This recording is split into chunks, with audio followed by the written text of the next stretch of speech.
The year was 1985. It was September when Dorothy, Blanche, Rose, and Sophia first graced America's television screens. And for 6 of the next 7 years, Golden Girls was among the top 10 television shows in the nation. People absolutely loved watching these friends because through thick and thin, it was clear that they loved each other, right? I mean, they weren't related by any stretch of the imagination, and yet over and over and over again, they acted like family, and they decided somewhere along the line that they truly loved each other. Sure, they'd fight every now and then. And from time to time, it would even get nasty. There were a couple of episodes where at least one of them was ready to move out of the house because they were so angry with each other. But eventually, they would always make up, usually over a late night cheesecake. Everybody loves cheesecake in the middle of the night, right? Yeah. You know, during its 7 seasons, the Golden Girls shared a lot of great moments, but the best were always the ones where they came together during a difficult time. It was in these moments that the love that they had for each other became most clear. Last week, we started a sermon series entitled Friends. We've been examining the people that King David called friends, the 5 men that David allowed to speak into his life. And in order to answer the question, what sort of people should we seek to be our friends? And maybe more importantly, what sort of people should we be in order to speak into the lives of others, to be good friends to others? That's our objective with this series. These are essential questions because as a 2009 study by Dutch sociologist Gerald Molenhurst discovered, most of our friendships don't last as long as the Golden Girls was on TV. Think about that for a second. They were on TV for 7 years. Most of our friendships don't last that long. I'm not satisfied with that. I don't think that's okay. I want to have friendships that last a lifetime, and I hope you agree. So the question is, how do we do that? Now last week, like I said, we looked at 1 Samuel chapter 16, at David's friend, the prophet Samuel. And we discovered in doing so that friends risk. They risk rejection and hurt feelings, betrayal. They risk when they apologize because they did something wrong. And they risk when they forgive because the other person wronged them. We saw that friends seek God's perspective. That is, they're always trying to look at each other through God's eyes. And we discovered ultimately that friends encourage. That is, they instill each other with the courage to do the right thing even when it's scary. Now this week, we're opening our Bibles to 1 Samuel chapter 18. We're going to be focusing on verses 1 through 4. But before we can get there, you need to know a few things. See, between chapter 16, verse 13, where we left off last week, and chapter 18, verse 1, where we pick up today, at least 3 critical things happen in the life of David. The first is we see a stark contrast between David, the incoming king, and the reigning king, Saul. In chapter 16, verse 13, you might remember, it said that the Spirit of the Lord took control of David from that day forward. And in the very next verse, verse 14, we read, the Spirit of the Lord had left Saul. Talk about a stark contrast, right? The Spirit of God is on David, and it's off Saul. In fact, not only had the Spirit of the Lord left Saul, but actually an evil spirit had begun plaguing the king. Now the lyre music, the music of the stringed instrument, a lyre, helps. So he decided to bring in somebody who would be able to play the lyre. And one of his young advisors remembered that there was a son of Jesse, a valiant young man, a warrior, eloquent and handsome, who just happened to play the lyre. Oh, and his name was David. So David was called in by King Saul to play for him. So David is introduced into the royal court, right? So now we have the contrast, the new king versus the old, and we have David coming into the royal court. The shepherd boy has found a place at the palace.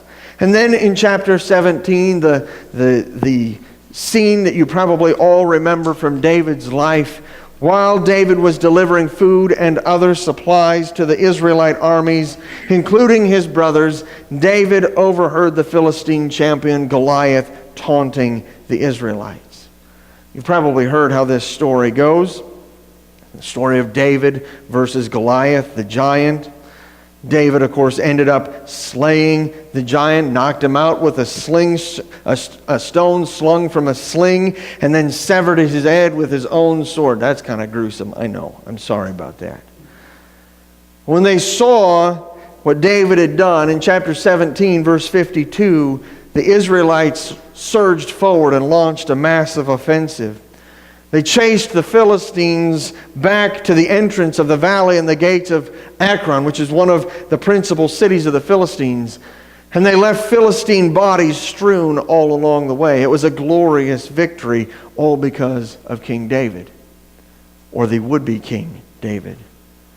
See, by the end of chapter 17, it was quite clear that these three events had launched David on the trajectory that he was going to take the throne. Which of course made chapter 18 verse 1 somewhat astonishing. Here's what it says. When David had finished speaking with Saul, Jonathan committed himself to David and loved David as much as he loved himself. Now right off the bat, it doesn't sound like it's an overly astonishing verse, but what makes it so astonishing is that this Jonathan was introduced in 1 Samuel 13. In 1 Samuel 13 verse 2, we discover that while David was still tending his father's sheep, Jonathan led 1,000 troops. And in verse 3 of 1 Samuel chapter 13, he and his men attacked the Philistine garrison at Geba, starting the war that would eventually lead to Israel's liberation from the oppressive Philistines. In verses 16 and again in verse 22, we discover that not only was Jonathan Saul's general, but he was actually Saul's son. Jonathan then was the crown prince of Israel, the man everyone expected to succeed his father as king. There's only one problem. You might remember in chapter 13, verse 9, Saul had offered the burnt offering without waiting for Samuel, and so he violated God's command. And as a result, in verse 14, Samuel pronounced that as a result of his disobedience, Saul's reign would not endure. Translate that, Jonathan would never be king. So you see chapter 18, verse 1 is astonishing. On the one hand, we have David, the up-and-coming future king. On the other hand, we have Jonathan, the innocent, courageous, godly, would-be king. And somehow in 18 verse 1, we have Jonathan committing himself to David. I want you to focus on that phrase in the text. Jonathan committed himself to David. See, other translations render this a little more literally than the HCSB that I'm using. For example, the English Standard Version translates it that Jonathan was knit to the soul of David. For as long as I can remember, my mom has crocheted. I don't know if any of you know about crocheting, but it's a little bit different than knitting, but it's still very similar. The idea is you have loops of yarn that are intertwined and interlocked, and you can produce a blanket, a scarf, a sweater, or those. Yeah. My mom gave those to my brother. That's my brother and I in the picture, and she gave us those pants that she made. They match, if you can't tell that. She gave us those pants for Christmas a couple of years ago because she loves us that very much. I was reminded of these pants the other day because we were cleaning out some stuff and I came across them. I didn't realize that we had kept them. I imagine they'll probably show up at some point. I don't know. Because they disappeared again shortly after that, unless Nicole threw them away. I doubt that, though. It seems like that's a perfect thing for a wife to use against her husband at some point, don't you think? So I'm just waiting. One of these days they're going to show up again. So there's that one. Then, how about this one? This might be a little bit better for the younger crowd. You might recognize this. My mom made it. It is Sky from the children's show Paw Patrol. So this is something that Gally would know about, and my 3-year-old niece loves Paw Patrol as well, so Sky from Paw Patrol. And then an appropriate creation for our discussion today, my mom crocheted Dorothy and Sophia from the Golden Girls. Kind of funny, huh? I thought that was appropriate for our discussion today. There are 3 things we need to know about knitting as it pertains to friendship. The first is you cannot knit from far away. I remember my mom crocheting, and knitting is very similar to crocheting. I remember you always have the work on your lap right there in front of you, very, very close, and that's exactly the point. Knitting is done up close and personal. So also, when the Bible tells us that Jonathan was knit to David, it wasn't a high five or a fist bump, and then they each went about their way. The image is that Jonathan started spending time with David. They hung out. They drank coffee and ate food together. People would find them sparring, working out together. They joked and they horsed around together.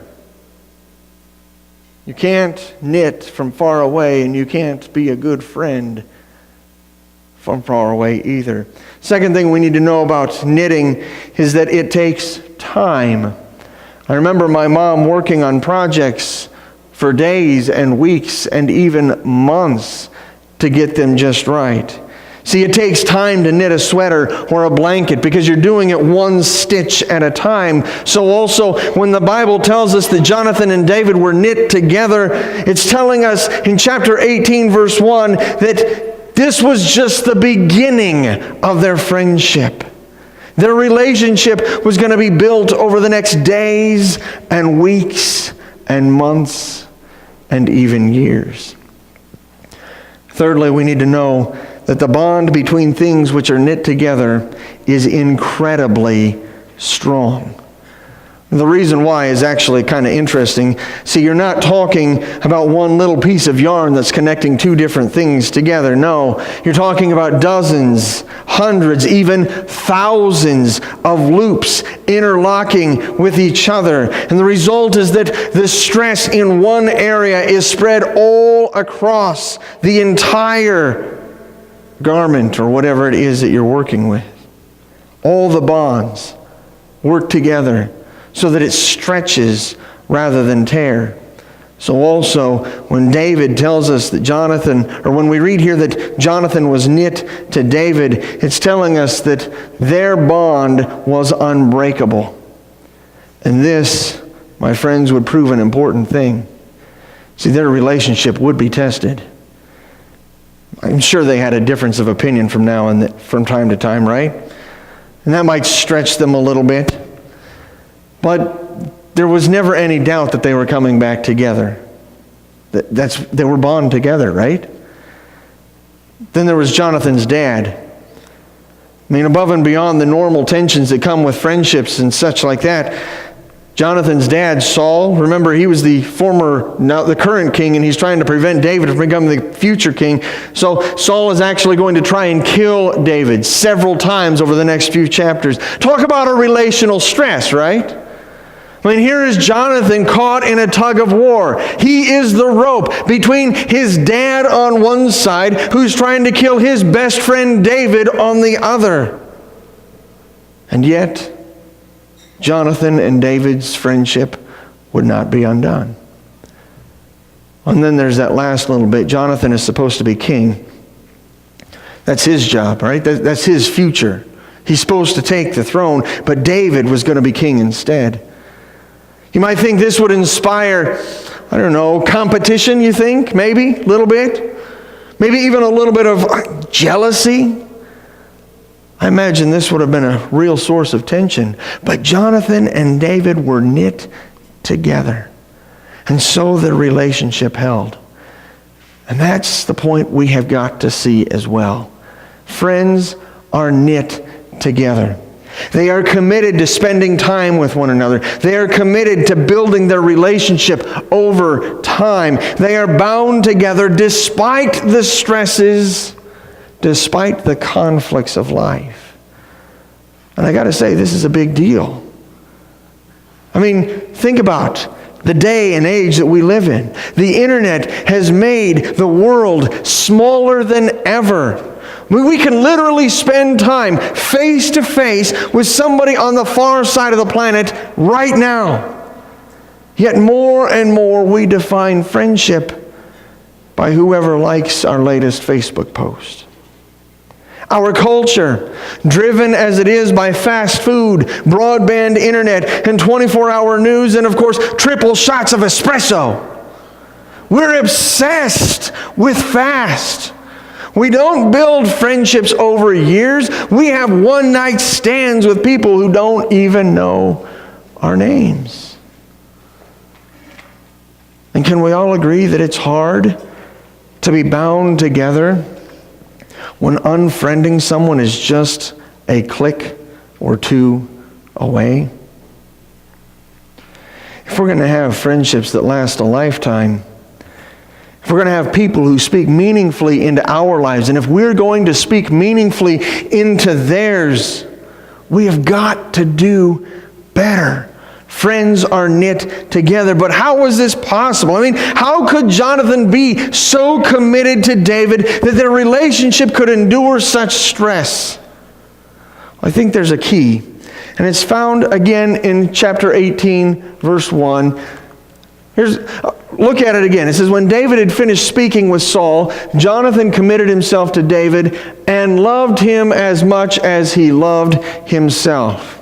As if that wasn't enough, skip ahead to verse 3, and we discover a similar statement. Jonathan made a covenant with David because he loved him as much as himself. Did you catch it? One of the most basic principles of Bible study, if it's repeated, it's important. And here we see repeated, therefore important. Jonathan loved David as much as himself. You see it with me, right? So our next point's going to make sense. Friends, love. Friends, love. There's two problems with this statement for us. The first problem is that word love is ambiguous.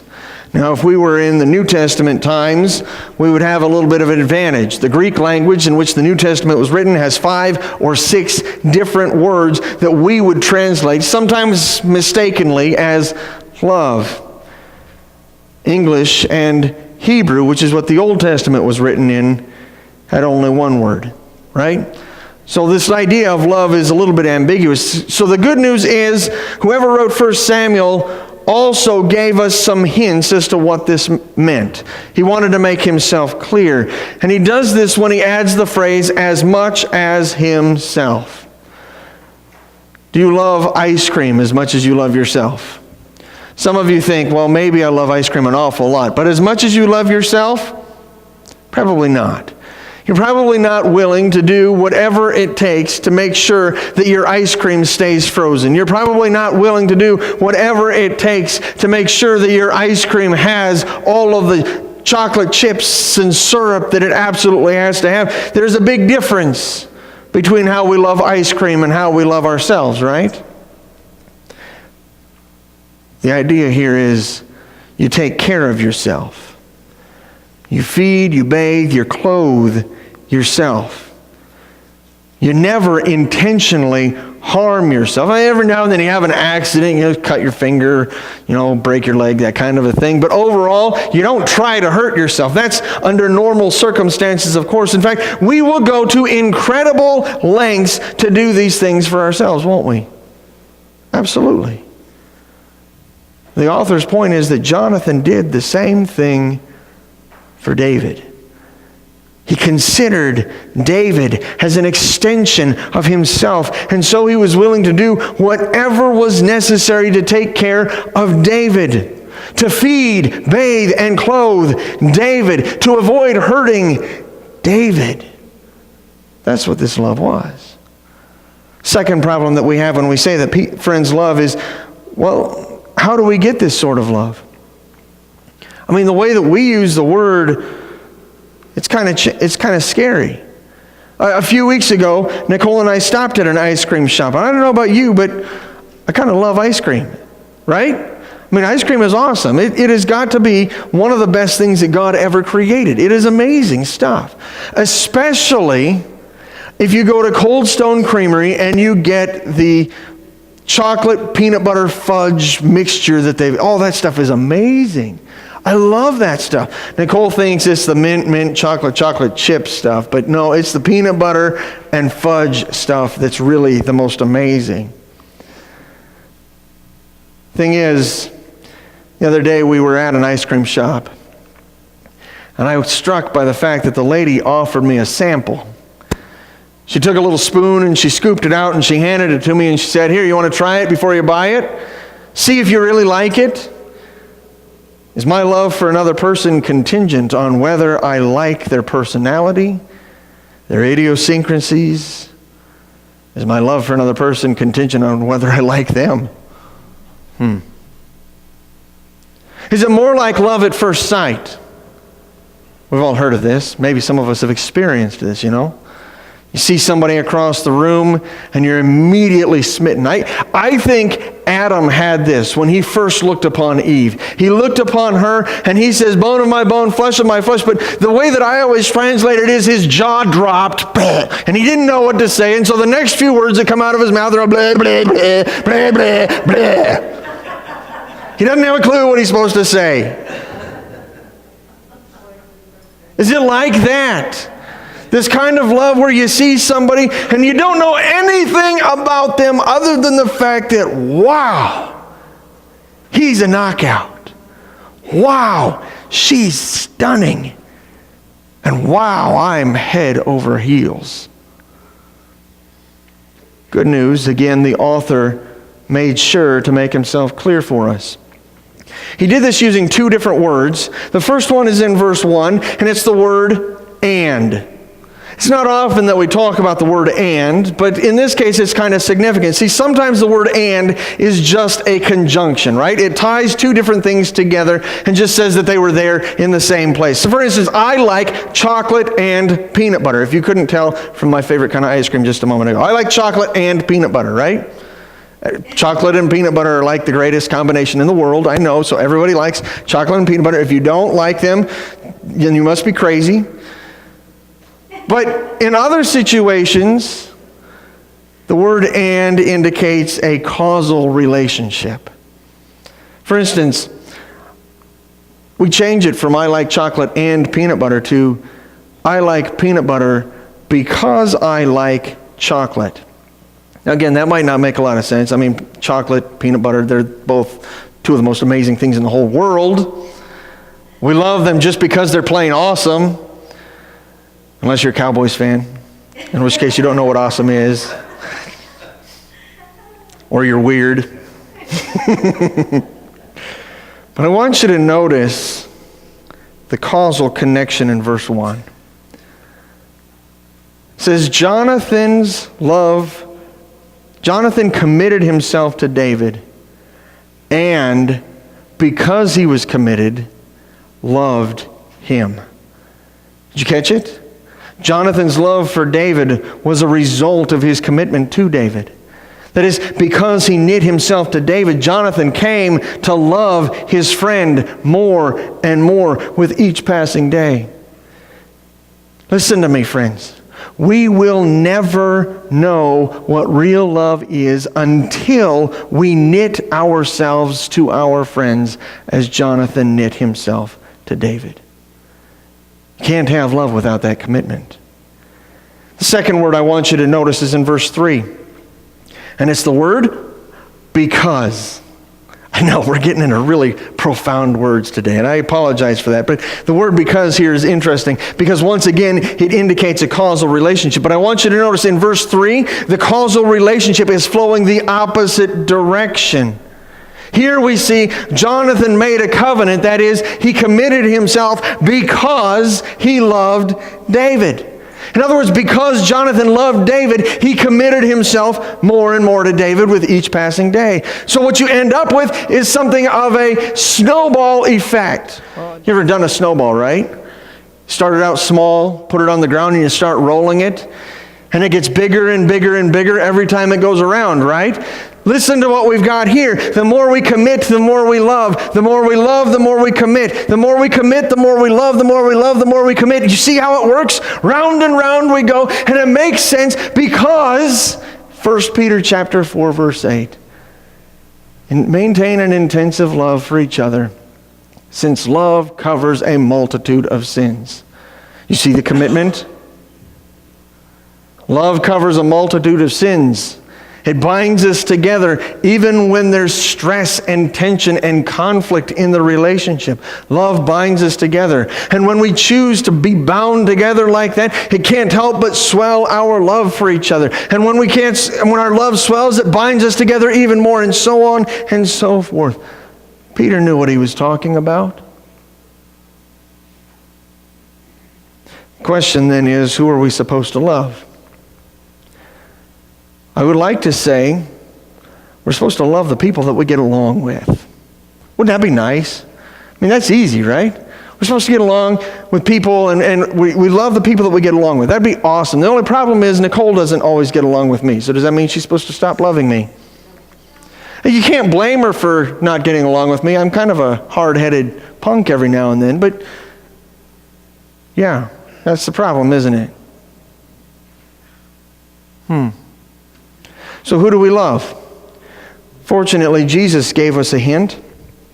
In Matthew 22, verses 33 and 34, he says, the second greatest commandment is just like the first. The first one you might remember, oh, that was nice. The first one you might remember was that we're supposed to love God with every fiber of our being. The second greatest commandment is love your neighbor as yourself. And who was our neighbor? Well, you might remember that when Jesus explained this, he then provided the example of the Good Samaritan. The Good Samaritan, of course, was the stranger, not just a stranger, the enemy who's walking down the road and sees a Jewish man beaten and left for dead on the side. This man wouldn't have crossed the road to help the Samaritan, and yet the Samaritan crossed the road and made sure to help him. They were enemies. Blood enemies. They hated each other, Samaritans and Jews, and yet the Samaritan loved the Jew. And that's the example that Jesus used to illustrate this idea of loving your neighbor. We're supposed to love everybody. Even the people that don't like us. Even the people we don't like. That's tough, isn't it? Can we just be honest and say that that's tough? Can we acknowledge that? Is it okay to be that honest? Because sometimes I think that we in the church, we have this tendency to say these things like this, and then we're like, oh yeah, that's awesome, Pastor, that's amazing. I'm going to get right on that and do it. But this one is tough. It's not easy to do this kind of a thing. And yet this is what we have in Scripture. This is what we've got to do in our lives.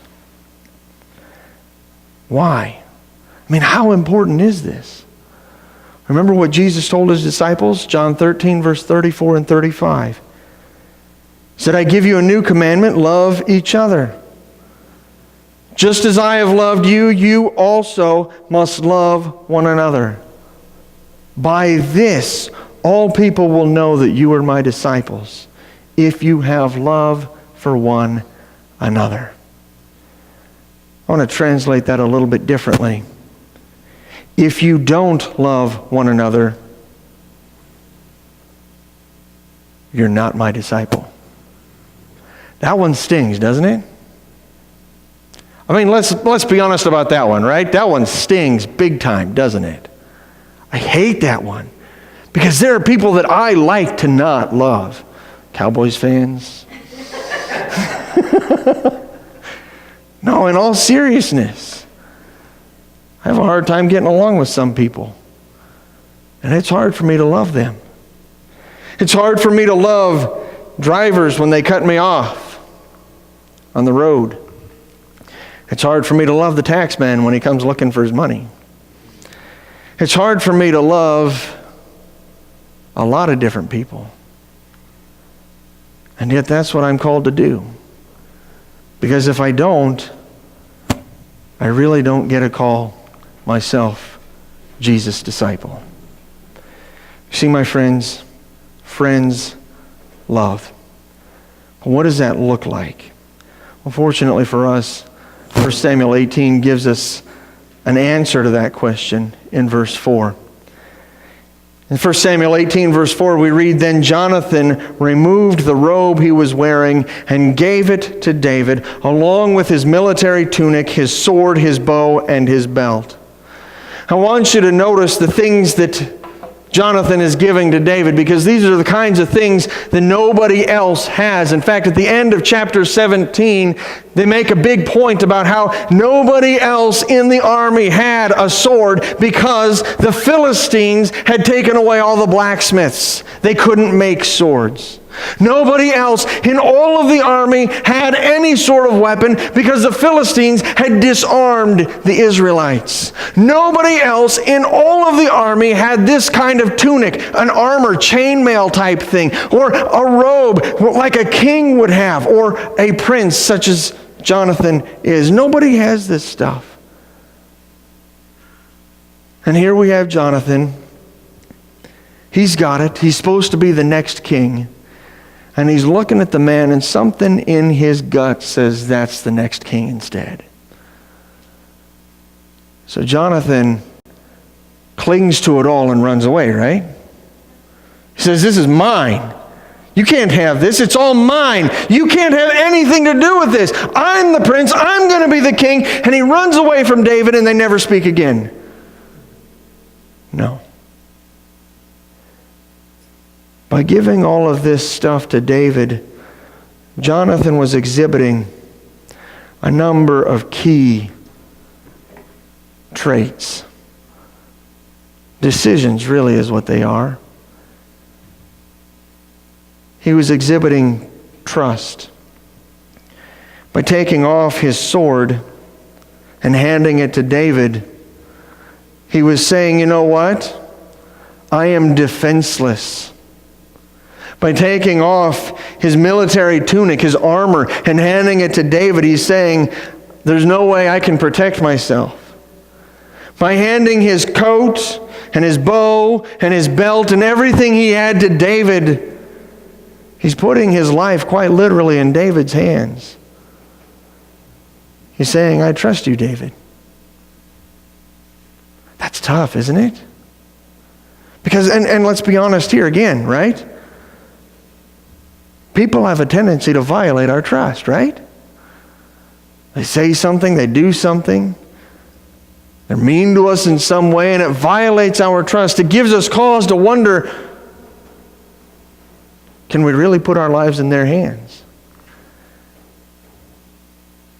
Jonathan suspected at the very least that David is going to be the next king.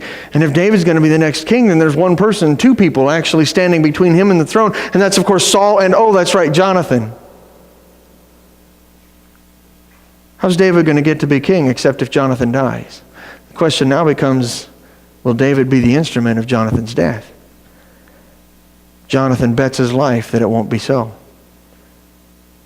He hands over his stuff, and in doing so, he made himself defenseless and exposed before his friend. We need to be defenseless and exposed, totally and completely out there with our friends. The ultimate expression of this, at least on the human side, of course, is found in Genesis chapter 2, where we're told that the husband and the wife are both naked. It's not about not having clothing on. It's about being totally out there in front of each other, willing to share every hurt, every joy, every hope and dream, every sorrow and pain, everything. We share it all with them because we trust them. Jonathan trusted David. So also, he hands his stuff over, and in doing so, he exhibits, the word I want to use is fidelity, right? Here's what I mean by this. By handing all this stuff over to David, there is nothing that Jonathan can do to hurt David. I mean, think about this. David has just slayed Goliath, right? He's got that slingshot that is deadly in and of itself. He took Goliath's sword, and so he's carrying that around. He's got all that. And now Jonathan hands over his own weapons, his own defensive stuff. And basically he's saying, Jonathan, my life is totally and completely in your hands, and I will never ever do anything to hurt you. I'm giving everything I could use to hurt you over. It's all yours now. Can we be honest? This one's tough too. I mean, think about this for a second. Somebody says to us, I'm sorry, and our immediate response is to bring up what they did 6 months ago or 6 years ago. We hold grudges for so long, and then we use it to beat each other over the head, don't we? We have all these things that we hold against each other, and then we bring them out to hurt each other. When Jonathan handed over his stuff, he's saying, I'm not going to do that anymore. I'm not going to do that with you, David. I'm not going to hold a grudge. I'm not going to stick you in the back. I'm not going to be the one. As far as it depends on me, I won't hurt you, ever. Willingly, knowingly, I will never do anything to hurt you. And the third thing that Jonathan exhibited in doing this, he exhibited surrender. I don't like that word either. Can we just be honest? We don't like any of this stuff. Is that okay? I don't like any of this because it stings badly. But when Jonathan handed over his stuff to David, when Jonathan handed over his princely, soon-to-be kingly stuff to David, what he's really saying is, David, you're going to be king. Not me, you. And the fact that Jonathan was willing to take it all off and hand it all over says that he's okay with that. Are we willing for our friend to take the spotlight from us? Are we willing to let our friend have what we think is rightfully ours? Are we willing to go for what's best for our friend even when it might hurt us? That one sucks, doesn't it? And yet this is what Jonathan does. What I want you to get from all of this is that friends give. Friends give. See, this idea of committing yourself to somebody else, this idea of loving somebody else, ultimately it boils down to the exact opposite of selfishness. Selfishness is when we're concerned with our own interests, what we want, what we desire, what we need. When we're focused on ourselves, we cannot possibly be a good friend to somebody else. And yet, we don't like that. Because everything about our culture has taught us that that's the way it's supposed to be. We're supposed to be focused on ourselves. And I hate to say it, but even the church has propagated this. You go back to Martin Luther and John Calvin, and their entire thing was, I can decide what Scripture says. And I believe that there is a time and a place where I should know better than what somebody else is saying. I get that. I understand it. And so there is a balancing act there that we have to play with. But the truth is, that first I matter more than everybody else has set us on a course to now we don't even hardly think about anybody else. It's all about me. It's all about my family, my work, my wants, my desires. It's all about me. And if we're going to be good friends, if we're going to have good friends, we got to get over ourselves. So when you see this point, friends give, what I really want you to put in there, or what I really want you to understand, is that friends don't hold anything back. Friends don't worry about their best interests. Friends don't focus on themselves. They are constantly focused on the other person, what the other person needs, what the other person desires. That's what we're after.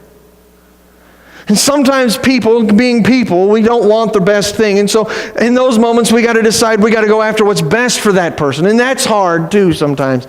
We live in a culture that loves to say, if you don't agree with me, you don't love me, right? You hate me. We talk about haters all the time, and that's really terrible. It's unfortunate. But we as Christians, if we're going to be good friends, we've got to come back to this point over and over again. We've got to get over ourselves.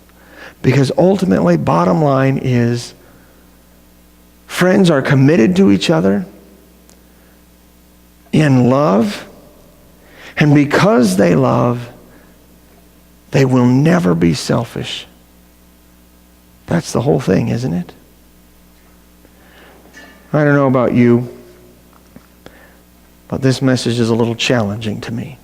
Maybe you gathered that when I kept saying this one stinks, this one's hard, I don't like this one. Truth is, I'm naturally bent toward myself.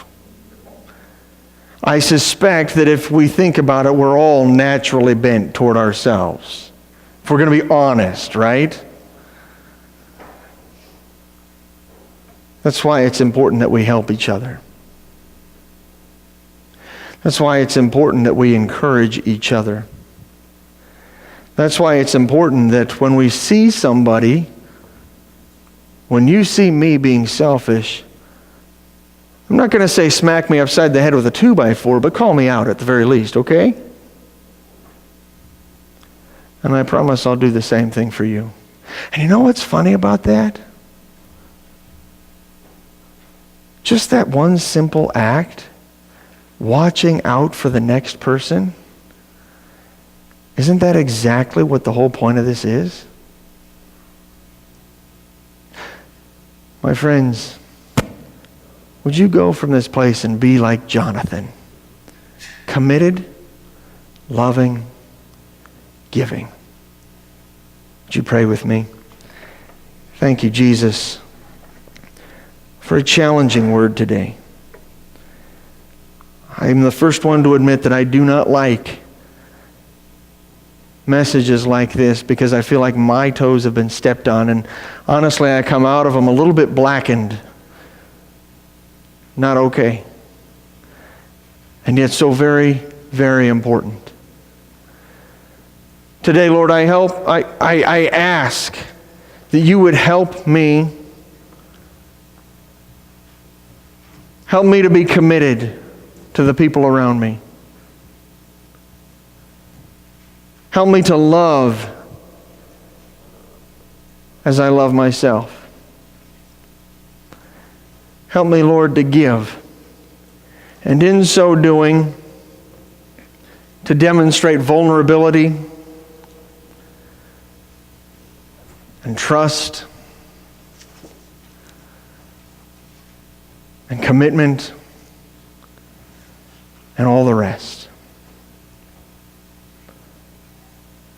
Help us, Lord, to be friends who truly, earnestly love. Amen.